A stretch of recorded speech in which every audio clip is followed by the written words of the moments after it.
What is this garbage you're watching? I want to watch the news. Are you making headway at least? This is the news.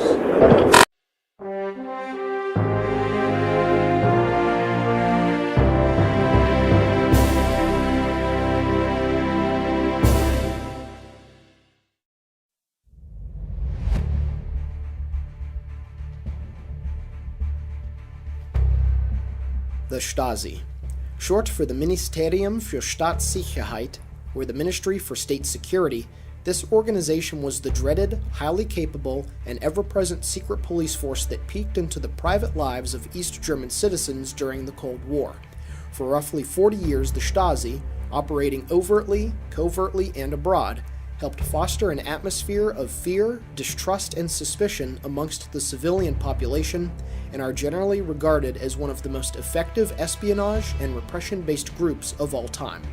In this video, we will take a look at the formation and history of the STASI, as well as some accounts of their activities, some famous members that acted as informants, and how their legacy affected East-West relations post-reunification.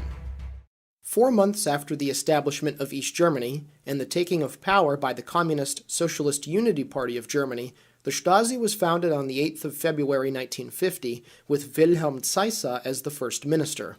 The first 10 years of the organization saw many changes. In 1951, the Hauptverwaltung Aufklärung, or the main Directorate for Reconnaissance, and HVA for short, had its predecessor established with Soviet help. Their primary goal was the intelligence gathering on foreign countries, and they officially became a thing in 1955. After the political fallout from the East German uprising of 1953, Zeisse was removed by First Secretary Walter Ulbricht and replaced by Ernst Wollweber. The Soviet Politburo also downgraded the STASI to fall in under the Ministry of the Interior. They retained this status until November of 1955, when they were restored to their former ministry role. Wollweber resigned in 1957 after frequent clashes with Ulbricht and General Secretary Erich Honecker.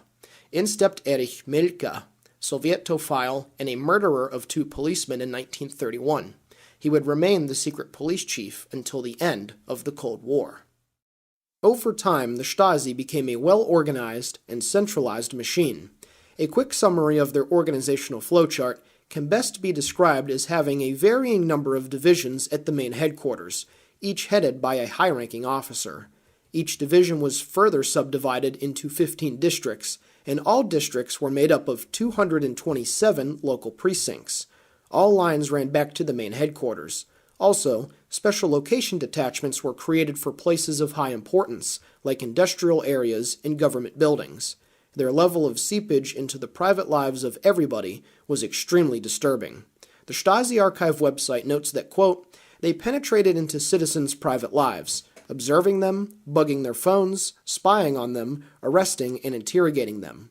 An article on historycollection.co notes the following, quote, the STASI would break into a suspect's house while they were out and place tiny microphones everywhere to eke out every word that was uttered in the house.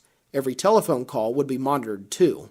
Also, truly bizarre practices such as voyeuristic pinhole cameras in hotel rooms and taking skin and sweat samples from interrogation rooms were done.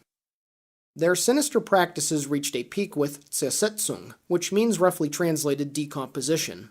Wanting to find a way to destroy dissent movements with little physical tactics, they resorted to things like, quote, regularly spreading rumors that certain people within opposition groups were actually in their employment. Also, they employed brutal psychological tactics like moving furniture around, resetting alarms, and sending unannounced packages to homes and apartments. This psychological manipulation, also known as gaslighting, can be defined as manipulation by psychological means to make one question their own sanity.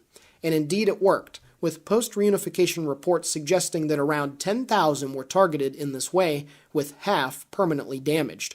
Also, inoffizielle Mitarbeiter, or unofficial collaborators, were used. These were normal civilians that were thrown a bone for spying on neighbors and close friends. They were generally part of groups or organizations that regular STASI operatives had a hard time infiltrating. Although numbers vary on just how many there were, hundreds of thousands over the course of the DDR's history were employed.